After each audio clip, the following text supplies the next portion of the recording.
Hello and welcome to the CPG Guys podcast, set at the intersection of commerce and tech. Your hosts, Sri Rajagopalan and Peter V.S. Bond, explore how brands and retailers engage consumers in a digitally driven world. And now, here are the CPG Guys. Hello and welcome to this special episode of the CPG Guys podcast. I'm, of course, Sri, your co-host and also CRO and co-founder of ThinkBlue Consulting, your trusted partner in your omni-channel development journey. Get in touch with me at sri@thinkblueconsulting.co. Please do listen to my older daughter's music at www.riyaraj.com. Follow Lara Raj, my younger daughter, is a member of the world's fastest growing global girls group, Cat's Eye, and now a proud winner of an MTV VMA and 2 Grammy nominations. We're in the middle of attending several pre-Grammy events and look forward to the ceremony later this weekend, Feb 1st, to be telecast live on CBS at 8 p.m. EST. Joining me today is my co-host and co-founder, PVSP, who also moonlights as head of industry and client engagement at Flywheel, the commerce acceleration division of Omnicom. You said a whippersnapper of a snowstorm hit you guys. Have you dug out yet? What's going on? Yeah, Sri, we accumulated over 13 inches of snow in Guilford, Connecticut. Made the decision 2 days ago to park my car in the covered garage at the train station in New Haven. Had another tarp for our second car and positioned it all for the storm. Managed to get plowed out this morning early around 7 a.m. Pulled the snow right off the top with the tarp. All's good. A little cold. The snow is pretty light, dry, so not really good for making snowmen or snowballs, but still a little debilitating in terms of what the roads are looking like outside, but survived nonetheless. Survived, but sounded like quite a bit of planning there just to get through the day. And hopefully, it gets warmer and all the snow melts and life just moves on for everybody. Make sure you're, of course, subscribing to our podcast on your preferred listening platform where you can get our latest episodes. Go back to consume some of the 570 plus episodes we've already published. So now let's get to our topic and our guest. Yeah, today, actually, Sri, we're delivering the director's cut of our FMI Midwinter 2026 recap from San Diego, because honestly, I don't think 30 minutes is going to be enough to unpack all that actually happened in Chula Vista. Yeah, Peter, and that alone tells you something. This Midwinter wasn't about a bunch of headlines and announcements. It was about a lot of subtext, which we're going to try and unpack here as we go through the discussion. Sure, I'd say that this was one of those conferences where what wasn't said mattered more than actually what was on the stage and in some of these meeting rooms. Very introspective conference. You and I had a chance to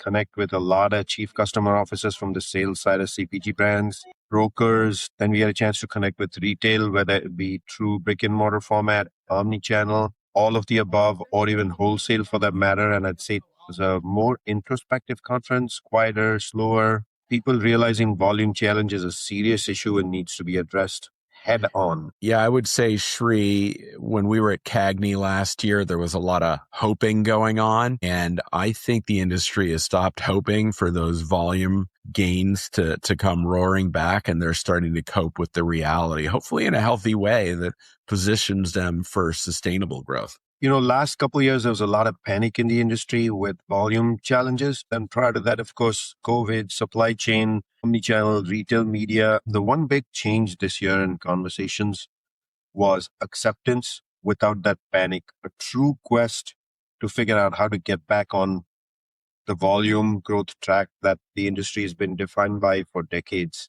I would call that, Peter, at the end of the day, realism without resignation, and no better place than a conference of this sort where you can get together, the senior most people from the industry, trade, which is retail, brokers, wholesalers, as well as CPG brands. What do you think? Well, and of course, all of this happened somewhere rather warm and sunny, the brand new Gaylord in Chula Vista, California, just south of San Diego, because, grocery executives, they tend to prefer existential reflection with a warm venue at hand. Would you say, Sri? Yeah, I think the universe was kind to everybody because at the end of the conference, everybody had to return to extreme snowfall. So I'm glad they all got to enjoy 5 or 6, 4 or 5, 6, whatever it was, like nice, warm, sunny days in San Diego. Although San Diego wasn't that warm. I mean, it was cold, it did rain, it was like 50 degrees, but better than the 7 and 8 degrees in snowfall in the rest of the country is what I would say. But to help us decode what Midwinter actually signaled beyond speech talk, We're joined by someone who lives in the gap between strategy decks and operational reality, an ex-retailer merchant himself. Please join us in welcoming our friend Parag Shah. He's the founder and CEO of some company called ThinkBlue Consulting. Have you heard of that one, Shri? I don't know too much about it. You'll have to look at find out about it. No, all kidding. Shri's alter ego is the CRO of ThinkBlue Consulting. Parag, welcome back to the CPG Guys podcast. How you doing? Thank you, Peter. Thank you, Shri. It's great to be back. It's been a while that I've been on the platform, so thanks for having me. And it was great to spend time with both of you at Midwinter last week. Indigo is actually the official emotional support city for our industry, right? Seeing all the leaders within the industry, old friends within the industry, and also talking about what the future is, not only for 2026, but even beyond that. Yeah, welcome to the show, Parag. It's a pleasure to have you on the show. Now, of course, next year's Midwinter will also be in San Diego. So emotional support city indeed at this point. May the joy and warmth of sunshine have the best outcomes for the industry. So in the digital liner notes of this episode, we'll include links to Parag's LinkedIn profile and his company's LinkedIn for listeners to access while we go on with our conversation. So let me jump right into our conversation. Hey, Shri, you know what we should do? Maybe we'll have to put in the notes links to all the great restaurants we found in San Diego so people going to the show next year can partake in some of that. I thought our little mafiosa restaurant in Little Italy was a great find, and we did pretty well, didn't we? Culturally, I didn't know there's a Little Italy in San Diego. Well, guess what? The little banner board that they have up top looks just like the one in New York City. So Peter, next time, I think it requires further visits. Yeah. Peter, the next time I and Shri are together, you're choosing all the restaurants. I'm not letting Shri choose it. There you go. All right. So obviously, if you haven't been able to guess by now, if you haven't understood the theme yet, Parag, Peter, and I are going to discuss the recently concluded FMI Midwinter Conference down in San Diego, January 20th through 26th. All three of us were there. As we've mentioned several times, we got to meet with the trade and industry, and our discussion today will be all the different sentiments we picked up, what the big ahas are. This is the industries, food and beverage industries, and now soon to become non-foods as well industries premier meeting of the minds, senior most leaders, commercial leaders, whether they be from the CPG side or the trade and retail side. So I'm going to start with the first theme that I thought was pretty strong, which is the vibe was about acceptance of where the industry is. We've had these volume challenges now since early 2023, I'd say end of Q1. 2 years have passed by. Initially it was a lot of panic, a lot of demand. We need to find our way. We need to juice trade. We need to do frequency of trade. Then CPG companies pushed back, said we can't do depth. Then we started seeing more rollbacks. We started seeing more frequency and depth, some pricing clawbacks, but volume hasn't budged a lick. So I think this year, a lot of acceptance. Let's do it together. Let's leverage brand equity and a clear acceptance that in very few areas growth exists. And we're going to talk about it in a second. So Parag, you've lived through multiple cycles in this industry as a retail merchant, inflation, deflation, e-commerce, hype, retail media, omni-channel reinvention. How did this Midwinter feel different? Shri, you said it perfectly. I've been in the industry for 25 years and I've seen a lot of cycles come and go. And we have been in this one long cycle since COVID started where nothing was normal again, right? So, but visiting the last year's Midwinter where there was a lot of hope, that things will improve. This Midwinter was very different. It felt like, industry has stopped waiting, for change coming, waiting for cost to normalize, waiting for consumers to really come back, waiting for technology to simplify everything. People are realizing this environment is durable and let's focus on what today is rather than waiting for what tomorrow could bring. So I guess what you're saying is the cavalry of unicorns isn't coming to save the day. Everybody's kind of dealing with where they are, not where they imagine they are. Exactly, Peter. Actually, a lot of people were waiting and hoping that can we go back to the normal days pre-COVID where things would be the way we were able to manage it, control it. But we are in a very different environment. Consumer behavior has shifted. And as an industry, when you realize that when you stop waiting for what you're hoping for and you start talking about what really is with us today, then you start focusing on what's important imperatives, for the shopper who's the MVP for all of us. And that's where the industry acknowledged, right? We need to go back focusing on the shopper. Yeah, Parag and Peter, thanks for that opening right there. So no cavalry indeed. And I think the sentiment showed up in our dialogues, individual dialogues, as well as collective dialogues everywhere. We even got to do a few interviews. And that's what we heard. We heard more leaders talk about initiatives they had to pull back on And, Parag referred to go back to the old days, shut down stuff rather than what they launched in 2025 as an experiment. So Peter, Parag, when you refer to the old days, what do you mean by that? Shri, old days was all about driving value through promotions and volume through promotions, right? It was focusing on pricing as a lever. It was focusing on how many new items you are able to introduce during the course of the year, right? That's how the growth engine for the industry was driven in the past. Now there's a massive shift happening. Innovations are not landing the way the industry would expect it to. Consumers are expecting a lot more different behaviors from the industry, which is a massive shift. Like killing initiatives within our industry is very, very hard, especially it's emotionally hard based on the brands that you are running or the categories that you are servicing. It's politically hard. It's culturally hard, but strategically, it's so important right now that you got to apply your investment dollars in the place where, once again, I talked about the MVP in the room, right? The shopper is the MVP. What does the shopper want? What are they looking for? Not only from your product, but also how that product is delivered and serviced for them, right? How is it satisfying their emotional need beyond the functional need? So we saw a significant shift where people started talking about that, less is more. So Parag, you saying that subtraction is the new innovation? But hold on, Peter. You had a chance to meet with many, many CCOs, like many. I saw the pictures on LinkedIn. You certainly met with them. What did they talk to you about subtraction versus new innovation? I don't know that it's necessarily there. I mean, I saw a lot of innovation coming out of Mondelez, out of the formerly Kellanova, now Mars Snacking. I mean, I'm a little concerned over this because I think, Shri, you and I have talked about this, that the road to growth is not going to be simply cutting headcount, cutting trips and travel, and cutting marketing dollars in innovation. Like, I don't know how sustainable that is. That gets you a quarter out. It doesn't get you a decade out, as our friend Carrie Sander would say. So I'm not sure that they're entirely all there, but I think that I can understand why they need to focus on not just innovating by taking one brand and mixing it with another brand and calling that innovation.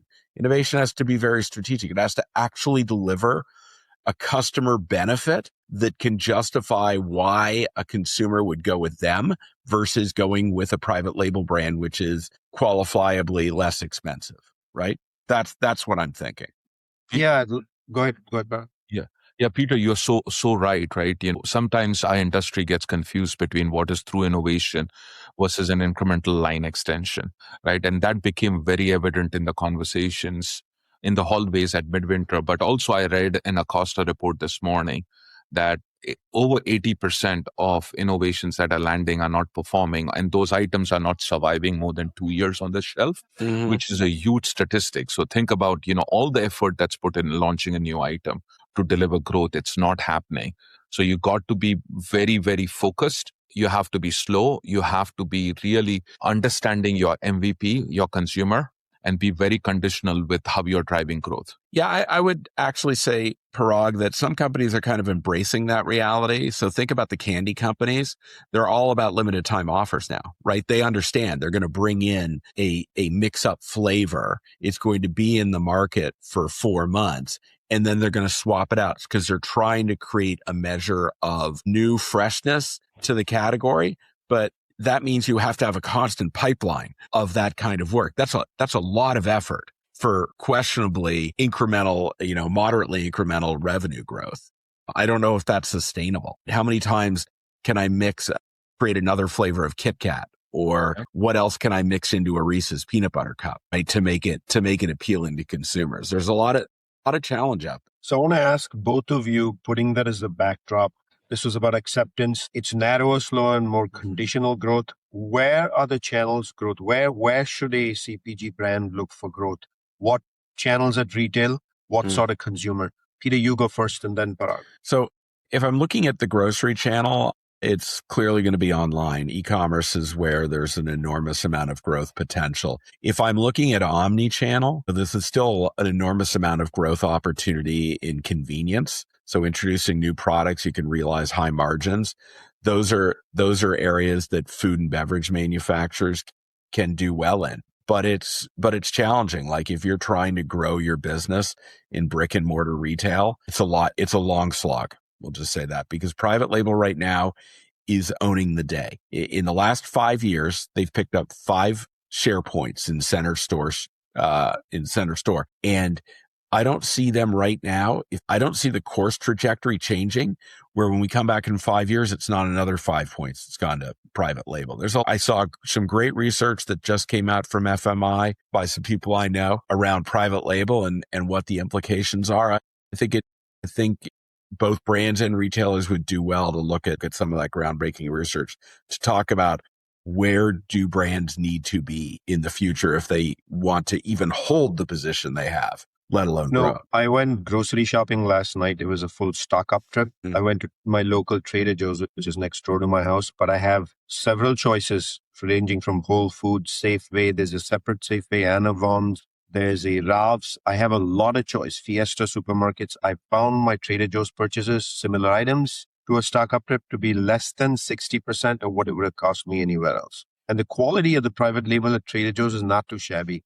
Thoughts, guys? Yeah, no better place to buy cheese than Trader Joe's. The prices are half what you get in national retailers. Yeah, no, great points, guys. And, one thing that became very clear on this midwinter is that you cannot buy your way to growth, right? The consumer is looking for very specific outcomes, as we talked about, right? Value is the name of the game right now. We have heard the word affordability in a lot of media conversations already, right? And we are seeing the consumers, right, shifting their behavior. According to several data points that we have read through, is consumers are making more trips than ever. They're spending fewer dollars than in the past, and they're looking for substitution to private brands, Peter, as you talked about at length, right? So that is really happening. Consumers are really looking for innovation. And innovation is not only from, how are you servicing them for specific functional outcomes that they're looking for, but also how you deliver. Omni-channel has become the name of the game, right? If you're not embracing it, you're going to have a real hard time finding long-term sustainable growth within our industry. Omni-channel e-commerce channels have become very important activation points for both brands and retailers. The other area that I'll talk a lot about is what's happening with, health and wellness. We saw a lot of conversation around health and wellness at Midwinter. Shri, you and I also presented at the FFLC, where they were talking a lot about, the MAHA movement and talking about the inverted food pyramid and how the consumer behavior is going to shift. There were a lot of conversations around GLP-1, right? And the shifts in consumer behavior driven by that. So if you're a brand who's not adapting to those trends, then you're going to have a hard time keeping up with growth. And if you're a retailer, these are times to make tactical shifts within your 4 walls, but also make sure that you have a very sound digital strategy in place. Yeah, Shri, I'll double down on what Parag said, right? When you and I were at CAGNY last year, there were maybe 2 notable manufacturers that talked about the impact of GLP-1s. The rest of them just kind of dismissed it. Well, I don't think, back to that hoping versus coping, this is where we are. If we don't see the food manufacturers next month at CAGNY taking on the GLP-1 question head on, then we know that they're not serious about saving their brands. That one is pretty clear at this point, but it's in the dialogue. The one that I think is still wishy-washy, but it was pretty obvious at this point. If you look for growth, that's where you're going to have to dig. The food and beverage one is very clear to me. Parag has talked about health and wellness. And Parag, you didn't mention what FFLC here on the CPG Guys. We don't allow acronyms. So there's a Fresh Foods Leadership Council at FMI. That's what FFLC is. So anyone dealing in fresh and frozen, front of store, basically. That said, there's one other one which I want us to get into deeply. And that's a word some are going to love, some are not going to love because of what they will claim is a profitability issue. And that is head-on omni-channel, all aspects of omni-channel, from content to customer service to customer experience, use of the app, participation with third-party intermediaries, fulfillment, substitutions, pricing, discounting, offers. Very few are ready. Walmart is ready. Walmart is growing. Is anyone else an omni-channel king or queen other than Amazon and Walmart? And let's talk about it. Avoiding omni-channel, it was clear as night and day. That's where the numbers exist if you want 100 basis points of growth. True or false, gentlemen? 100%. And that became very clear, right? From a consumer perspective, they are looking for 2 clear things. They want value, which is delivered in pricing and promotion. Another they are looking for is convenience. Convenience in terms of how much time we can save them.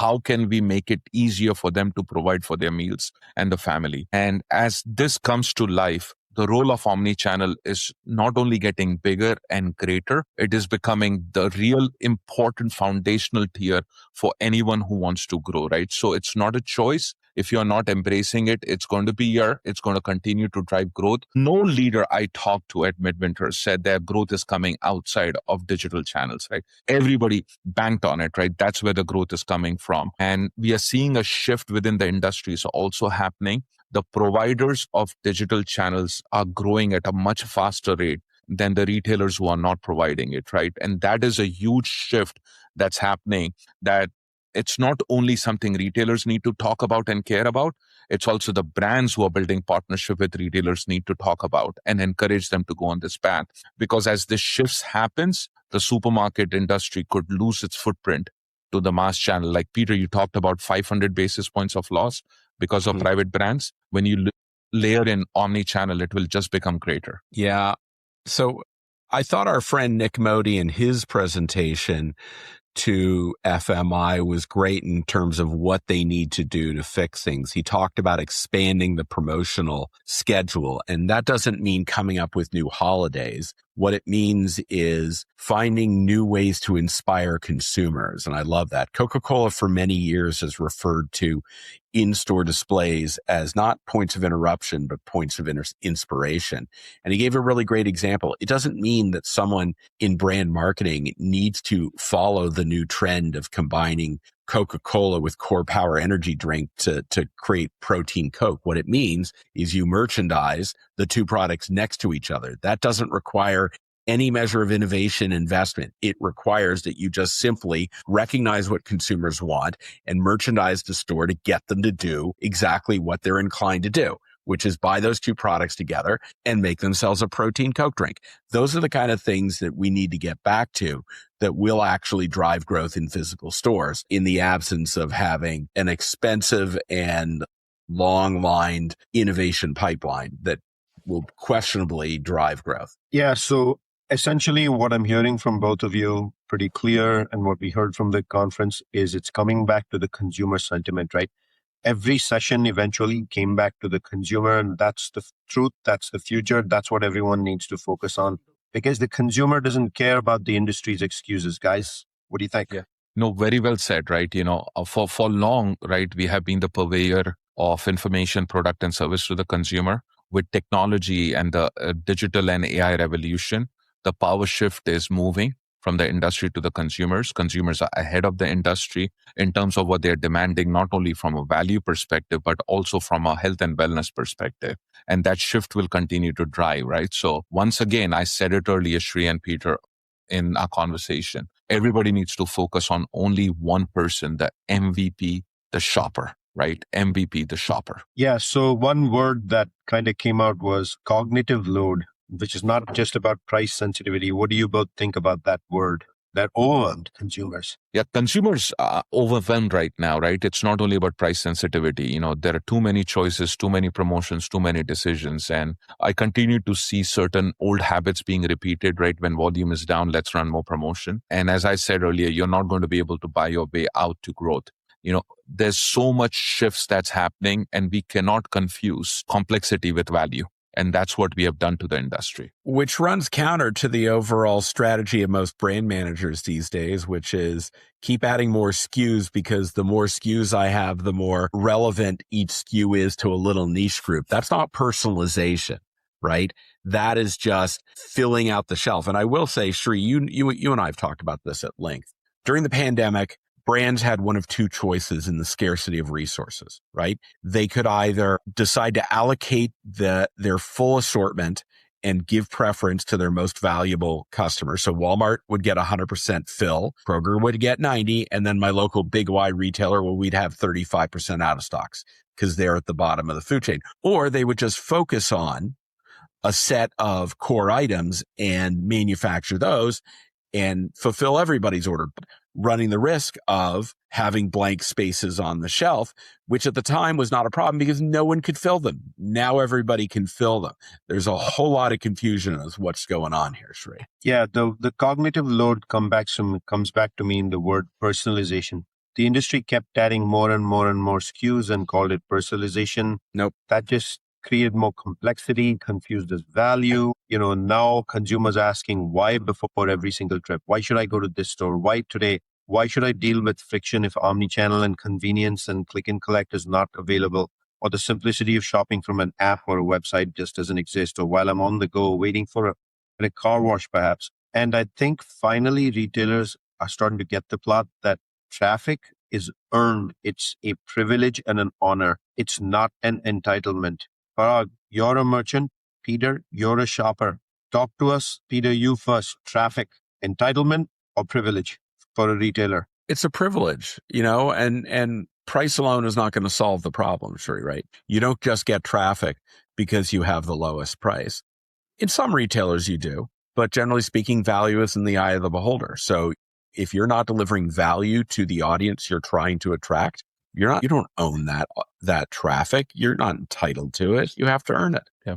Peter, I completely agree. And, to me, being in retail for such a long time, traffic and transactions, they are never given. They are always earned, right? Every trip, every transaction, you have to earn it.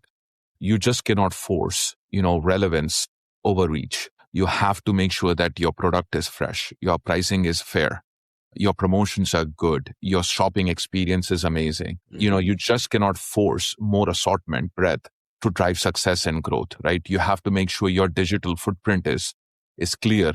Customers can navigate your digital assets smoothly without friction. When they come to the stores, the pickup experience is easy or delivery experience is easy. Substitutions are well communicated ahead of time to the consumer. There's so much shift happening, but at the end of the day, I'll end with saying loyalty has to be earned for every trip, every basket, and every one item that the shopper chooses to put in the basket, no matter whether it is physical or digital. All right, let's move into private label. We started skimming the surface of it.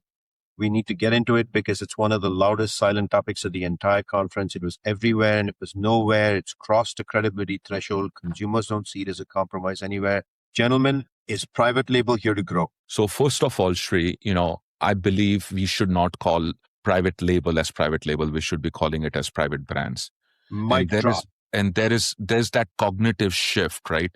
Private label meant that you were just delivering opening price point items to the consumers, right? Private brand is something that the retailer owns the brand overall for the customer, right? And really activates the whole full funnel in order to deliver the shopper needs. So there's a huge shift that's happened in the industry over the last 10 years, largely driven as a defensive strategy based on some of the discounters who came to the market and how the supermarket retail were forced to adapt to it. But now what we are seeing is some amazing work on private brands that's being delivered, not only from a pricing perspective, but from a packaging perspective, functional perspective, nutritional perspective, health and wellness perspective, right? There's so much work that's happening. The one area I believe that we all need to talk about as an industry is the role of the two growth engines, private brands and digital. Nobody's disputing private brands and digital channels are growing, right? But what happens at the intersection of those two growth engines for the industry? And I was fortunate to be working alongside with FMI and Cornell University students and Nielsen IQ to really take a look at what the data is saying.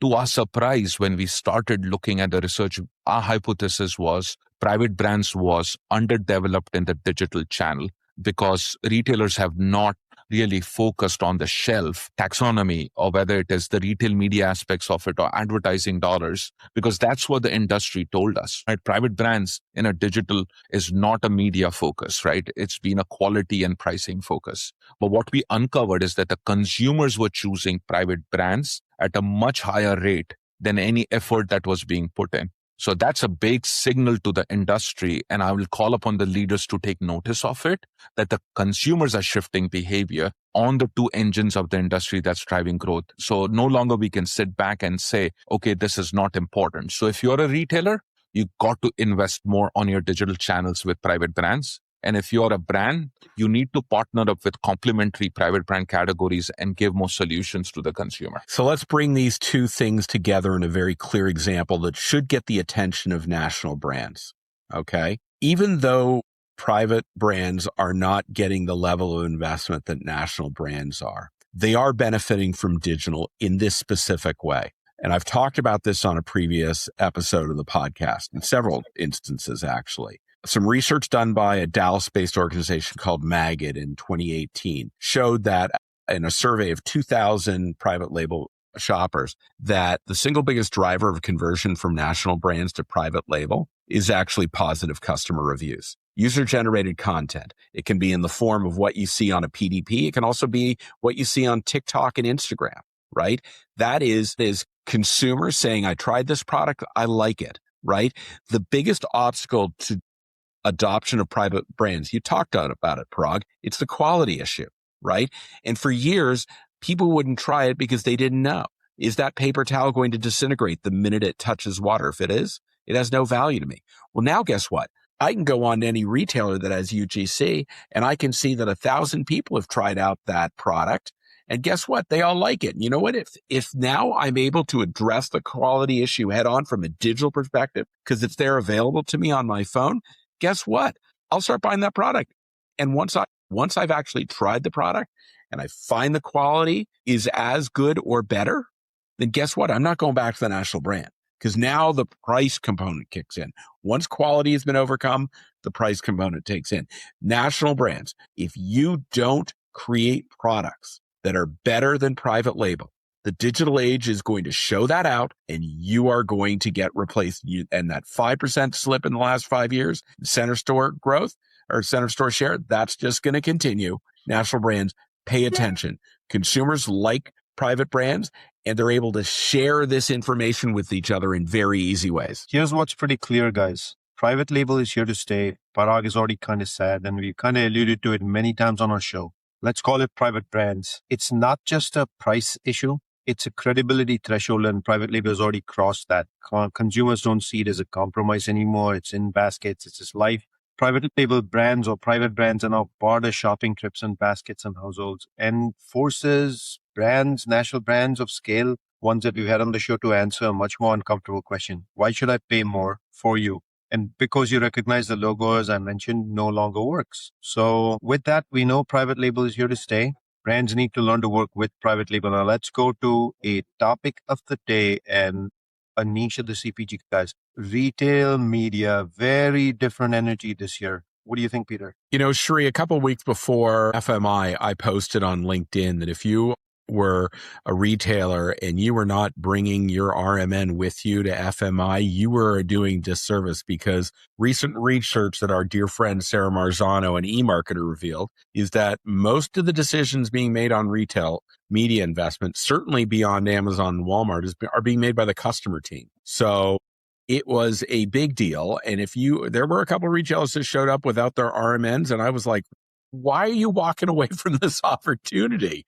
This is exactly who you need at this. Just bring in the old merchants and trotting them out to have the same old conversation without recognizing the value that retail media delivers to the omni-channel experience, not just the digital online experience. Missing the boat, Shri. That's my thought. Yeah, and great points, Peter. And I'll jump in as a former merchant now, and I've learned so much from both of you over the years about retail media and its trajectory. And even this past week alone, I learned, retail media is not been here forever, right? It's like just 14 years old. It's still nascent in its growth. But when you look at the amount of dollars that are flowing through the network, 74 billion, projected to be 100 billion in, I believe, a couple of years. That's a lot of money in a $1.4 trillion industry that we are talking about. So how do we use that to the advantage of our shopper, right?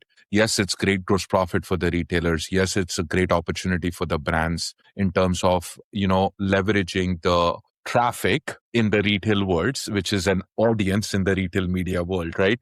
And to unlock not only top of the funnel, but also bottom of the funnel activation, right? So there's a lot of opportunity, but I believe collaboration is required. A joint view on measurement is required. Manish, who's our partner, she and my partner in ThinkBlue, along with NIQ, presented a new measurement model at FMI Midwinter, which was extremely well received, I believe. But those are the new standards, I believe, that will move the industry forward. But it will not happen without evangelists like you and Shri, who are really talking about the role of retail media and what it's required. But it has to be done with a very clear laser focus in collaborating between two partners in the service of the MVP, which I've been talking about all day. Service of the MVP, the shopper. You know what? Let's get to the measurement challenge of the day, right? So the great reckoning of retail media today is value, ROI. Those old school measurement models of CPM, etc., ROAS, etc., are outdated. They were built for different media channels and they've come into retail media in a profound way. The most important thing right now is incrementality. So let's not use the word incrementality for fun or just throw that word out there because it's a fun word to use. Let's be very specific. What are brands looking for? They've lapsed households over the last 2 years with the SNAP, EBT, GLP-1, the many forces, economic forces in the country. What they're looking for is somebody who hasn't shopped at your store before for my brand. Are they shopping for that store because of the retail media ad? That's incrementality in the simple English language form. Or somebody in the category who's shopping you, not shopping you, maybe through an offsite campaign, is now buying it who wasn't buying my product. The bottom line is wasn't buying my product erstwhile. Incrementality, therefore, I think is one of the most important words right now in retail media. Do you guys think the industry is providing incrementality to the extent needed, and do retail media networks truly understand, embrace incrementality? Because that means giving up attributed data. I don't think they're going to get the dollars from the brands anymore unless they give them the transparency and the incrementality is measured according to their needs. Example, okay? When I think about running a campaign on soda, right, my look back window, right, is substantially different than someone who is selling an HD TV because I'm buying milk every week, right? So my look back window might be a week, 2 weeks. If I'm buying an HD TV, I want a 5-year look back window, right? Because that's going to tell me, right, in the realistic understanding of what is the buying cycle for a product in a category. So I need a lot of things. And frankly, as a brand, I've gotten accustomed to the transparency and measurement in lower funnel product search ads. Very quick, very precise, right? And I'm expecting that level of, or something closer to that level of measurement when I'm talking full funnel advertising. Right. And so guess what, retail media networks, you kind of spoiled them. You gave them something really valuable and now they expect that across the full funnel. And while you can't do that for some of the more upper funnel awareness things, you got to get closer to the performance marketing measurement across the entire funnel. Peter, very well Parag, said. I would love for you to jump in with, now you're a retailer and you're a merchant. And you reach this dilemma of no more free dollars, no more easy dollars with high margin. What do you do? What do you challenge your RMN team to do? Yeah, Shri, as a merchant, right, there was one day of reckoning that it was going to come at some point of time, right? And I still believe the industry needs to work on this. I still believe that retail media and merchant activation is separated like a church and state. I don't think so. There's a lot of collaboration that's happening between two areas to the degree that is required. And at some point of time, the cost to serve the retail media ads will be so expensive that brands will pull back unless they see true incrementality across the board. And I'll give you an example. If your cost to serve an ad is 65 cents for an item that retails for $1.99, it's going to be hard to justify in the long run to continue those investments, right? Because retail media is just one piece of the bucket. You have trade dollars, you have marketing dollars, you have shopper marketing, loyalty dollars, supply chain dollars. There's so many activation points going into retail that it's going to be hard to justify. So I've always believed when it is a small fraction of your total business, it gets away with it. But when it becomes large, like $100 billion, a lot of eyeballs will be on it. CFOs, and CEOs will start demanding performance and ROIs. And we are at that stage already, I believe, but the industry will start demanding going forward in 2026 onwards. But we've acknowledged here on the CPG Guys in this very conversation, omnichannel is the biggest area for growth for any CPG or retail go forward. It's probably the area of growth. Can you do that without retail media, guys? I don't know how you're going to address the ability to target upper funnel activities like awareness and discovery when you don't have linear television as a primary driver with reach. So I think retail media, particularly in-store retail media, is going to be a critical driver for physical store growth. That's going to be a mechanism that brands are going to increasingly have to turn to because they don't have Sunday newspapers and they don't have cable television anymore to drive their message. Yeah, I agree with Peter, but I also see it a little bit differently, right? And let me give you a very basic example. When it comes to a physical store, right, the retailers are trying to get traffic to the store, footfall, right? That's a measure that's been used. Once the customer is in the store, look at the activation points. You have signages, you have billboards, you have displays, you have shippers, you have end caps, you have coolers. You have so many activation points. There's a cost involved. I consider that part of media. That's part of overall application to the consumer. Now you take that and put it in the digital realm, right? That traffic is audience. And when that customer comes to the website or app for shopping, there's a media opportunity. How can you do it without that, right? When you make it analogous, it becomes very simple to understand. And that's why retail media is an important lever in driving the omni-channel growth. Because when we say omni-channel, it's not only digital. While that channel continues to grow, the halo effect of omni-channel from a loyalty perspective is huge to the physical store environment. So I will ask our audience to not only look at channels, start looking at your customer loyalty segments, your primary customer, your secondary customer, your tertiary customer, and you'll find omni-channel is very pervasive in the loyalty building activities. Peter, you're next with technology and operating model strain. All right, Shri, Parag, I think we had a very good discussion there around retail media. Let's talk more broadly about technology, artificial intelligence, and the strain it's putting on retail operating models, right? AI was present at FMI, but I don't know about you guys. It was a bit of a yawner. What do you think, Shri? Yeah. But first I want to acknowledge having the conversations and being present in so many conversations and across the conference itself is progress in the first place. The hype days are over, right? We can no longer can someone walk into a room and say AI is going to change everything. I think the conversations were much more on the ground. What is AI? An acknowledgement that this industry has long ways to go to play catch up, but an acknowledgement that AI is going to impact us in many ways. In fact, I think the three of us had the opportunity to sit through a closing keynote panel, which featured Mark Baum from FMI, as well as Dan O'Connor, along with a person from Walmart and Kimberly Clark, CIO, if I remember, where they said it's more of a 27-28 impact. I don't think it's more of a 27-28 impact. AI is in action today. When guys like you, me, and Parag are starting to use it in our everyday life for productivity, it's already here. Now, productivity is one thing. Shopper journeys are a different thing. But AI is already here, I'd argue. Well, Shri, here's what I would say. What was clear is that there's still a lot of data fragmentation. If you don't have data, what good is your AI? You have nothing to point it to take a task and actually achieve something important. Our friend Imtiaz Ahmed published some research saying that, listen, the most important thing that brands and retailers should be doing right now is having a very clear and very capable clean room strategy.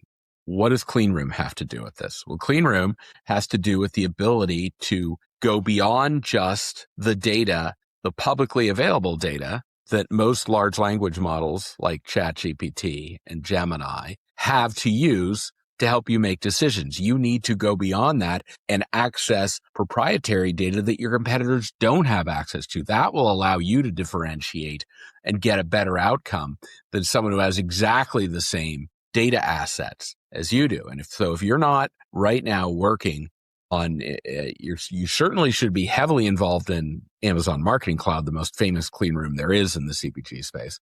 but I know that Instacart just announced one. Everybody's coming out with their data clean room. You have got to start thinking about how you take all of the retailer data sets, your own proprietary research data sets, and really inform you. And that will make the work that you do around AI, from the most mundane stuff to the most creative stuff, that much more powerful, because you have ingredients that your competitors don't have. You're going to be able to bake a better cake. The one thing I do want to mention about clean rooms for data sharing, data attribution, and the previous retail media conversation, we have clean rooms have to be here in a meaningful way. But who is genuinely offering clean rooms and sharing data in ways that is moving the industry forward? I don't know of anybody. Very limited for given campaigns only. Well, I would say, I would say that Amazon clearly is. And in fact, Amazon's clean room, as our friend Kirat Sharma said to us a couple of years ago when he was on the podcast, the only limitation that Amazon puts on its clean room from a user perspective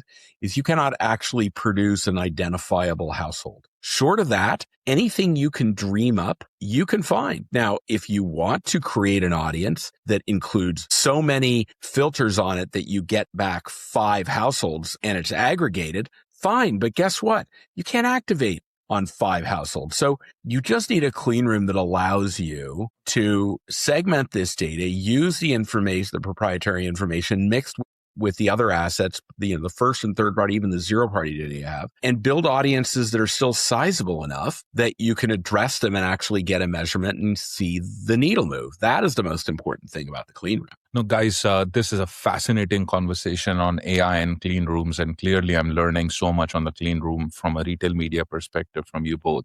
But I want to take a step back and talk a little more about technology before I talk about AI and data. Mm-hmm. I think Shri and I were fortunate to be in a couple of rooms at Midwinter where the members of the board were present, and there were some conversations around the strategic imperative issues of the future. And I was delighted to see that as an industry, the board has picked technology transformation as the number one imperative issue, right? That means a lot in terms of where the industry is headed. So number one, there's clear recognition and acceptance that technology is here to stay, and it's going to transform us in meaningful ways like we have not seen before. Number two, there was recognition and acceptance around we need to do something about it. And third, it was beautiful to see the vision of leaders at FMI like Mark Baum and Doug Baker come to life when they officially launched and announced Grocery Lab 2026. I would like to talk about that, as Shri, you and I are part of the founding committee advisors of Grocery Lab, so we are passionately involved in it. But the ethos and the mission of Grocery Lab is designed to remove friction for the shopper at the speed of technology. That's a powerful statement that has been created by FMI and giving leadership to the industry on where we are headed. And Grocery Lab is not just another tech show or a tech event. It's an experience in the service of the shopper, where the goal is to bring commercial teams together, merchants, marketeers, sales leaders, supply chain leaders, operating leaders, right, together, and use technology to solve real-time problems like intelligent merchandising and assortment, omni-channel profitability, and use AI in the service of the shopper, right? So I'm very excited about it. And I believe the industry is going to benefit largely because of Grocery Lab. And I'm looking forward to see. Shri, would you like anything to add on Grocery Lab? Pretty straightforward, Parag. If you're a brand or a retailer, you probably want to get more news. Just go to the website, check it out, get curious, be there, and influence change in the industry. The hub and spoke model system that was quite discussed is a big deal. Get to understand the 7 experiential lab. But I'm going to come back to the role technology will play in our industry go forward, a complete acceptance that it'll be everything from productivity all the way to optimization, all the way to forward-looking advertising, which is a big deal, shopper marketing, which is a big deal, merchandising, like full 360 of the shopper, and retail operations as well. Technology is here to stay. Don't be that Luddite that actually is out of touch with technology. It is the future of our industry, and it's well on its way. So let's start wrapping up this episode here, and I'll jump into the quiet reset between the retailer and CPG relationships. One of my biggest takeaways was a reset in those retailer brand dynamics. What do you guys think?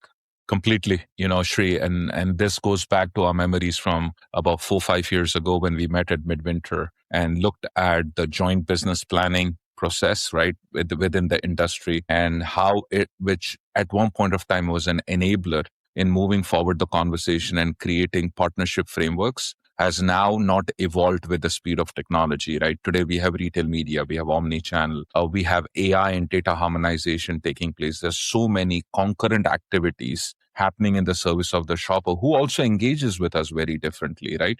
And we have talked a lot about it through the episode today. So the framework that we put forward at FMI Midwinter this year about evolution from JBP to JVC, joint value creation, I'm particularly excited about what it will entail in bringing trading partners together, service providers together, have transparent dialogue. Like everything that we have talked about in today's episode comes together with joint value creation, because the focus will be on activities performing in the service of the shopper, not only talking about trade rates, market share, and lagging indicators like profitability and top line sales and shipment, right?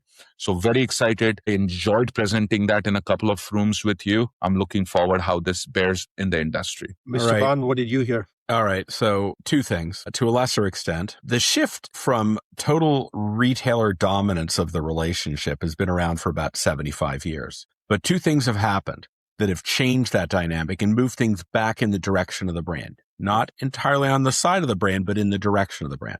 Number 1, marketplaces. Marketplaces crave assortment. The one thing the manufacturer controls is the assortment. Price pack architecture is at the discretion of the brand, right? So as marketplaces launch, you're looking for the entirety of the assortment so that you can offer your consumers everything, right? You want them, if they want to get Neutrogena, they want to have the retailer wants to have the entire assortment, whether it's coming to them 1P or 3P.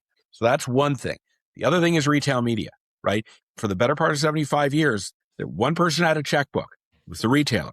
They bought the product. Guess what?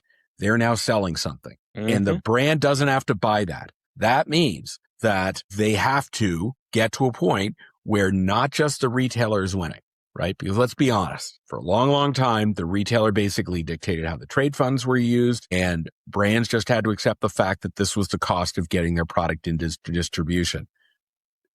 Now they have control over the checkbook and they have control over their marketplace, fundamentally changing the equation so that we can get from JBP to JVC, because now both sides have a vested interest, and the way that they both succeed is, to the point Parag make, you focus on the consumer. Awesome, guys. So I'm going to help close this episode with a quick synthesis. This Midwinter wasn't about innovation, not about disruption, wasn't about transformation theaters of any sort. It was about the discipline in the learning that growth is harder to come by. Costs are higher in costs. Loyalties become much more harder to gain from the consumer, and complexity is getting more expensive. So the industry is shifting from expansion to execution, from ambition to focus, and from storytelling to actual proof of ROI. The grocery industry was never broken, but the assumptions, many of those that it was built on over the course of time, are getting deeply challenged now. What do you think, Peter? I think that was concise, and I think it was spot on, Shri. Yeah. And Shri, it is a point on accurate, right? It's not a retreat. It's a recalibration in the service of the shopper. All right. Final word. Episode goes out Wednesday. Today it's out. What should someone do Monday morning next week? Parag. My first take would be simplify your operating models, kill initiatives that have low ROI, invest in relationships, very important. That's what drives our industry. And at the end of the day, execute in the service of MVP, a shopper. Peter? Yeah, don't do things for show, for ego, for ambition. Focus on doing it right every single time. Stay on target. Get the job done. So Midwinter 26, FMI, less flash, more fundamentals, more focus on growing together. All right. Parag Shah, ThinkBlue Consulting. Thank you for joining us. And you and I need to have an off-camera discussion about how we cut out this middleman. You know what I'm talking about. Always a pleasure, Peter. Looking forward to meeting you next time. Yeah. And to our listeners, if you are there, we'd love to hear what resonated. Do chime in as always. You can always direct message us like you already do today. And Feel free to comment on our LinkedIn post as well. And let me remind our listeners, you can find all of our content by simply going to a web browser and typing cpgguys.com as the URL. If you or someone you know has something to contribute to this ongoing discussion on the CPG Guys, drop us a line at contact@cpgguys.com. To our audience, thank you for the clicks, likes, comments, direct messages, meeting us at trade shows, coming to our events, recording episodes with us and our sponsors. We're always grateful for you. The show doesn't exist with all of you. You work with us all year, and we're grateful to have you as our audience and partners, and which keeps growing by the hour, by the day. Thank you. Parag and Peter, thank you for joining me today. And that's a wrap of this episode of the CPG Guys.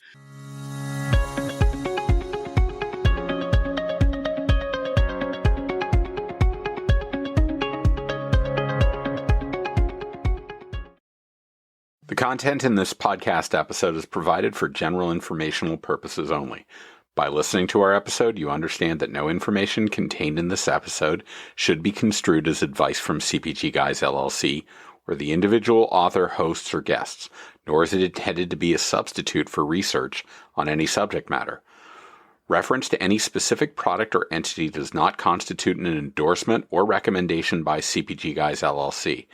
The views expressed by guests are their own, and their appearance on the program does not imply an endorsement of them or any entity they represent. The views expressed by CPG Guys LLC do not represent the views of their employers or the entity they represent. CPG Guys LLC expressly disclaims any and all liability or responsibility for any direct, indirect, incidental, special, consequential, or other damages arising out of any individual's use of, reference to, or inability to use this podcast or the information we present in this podcast.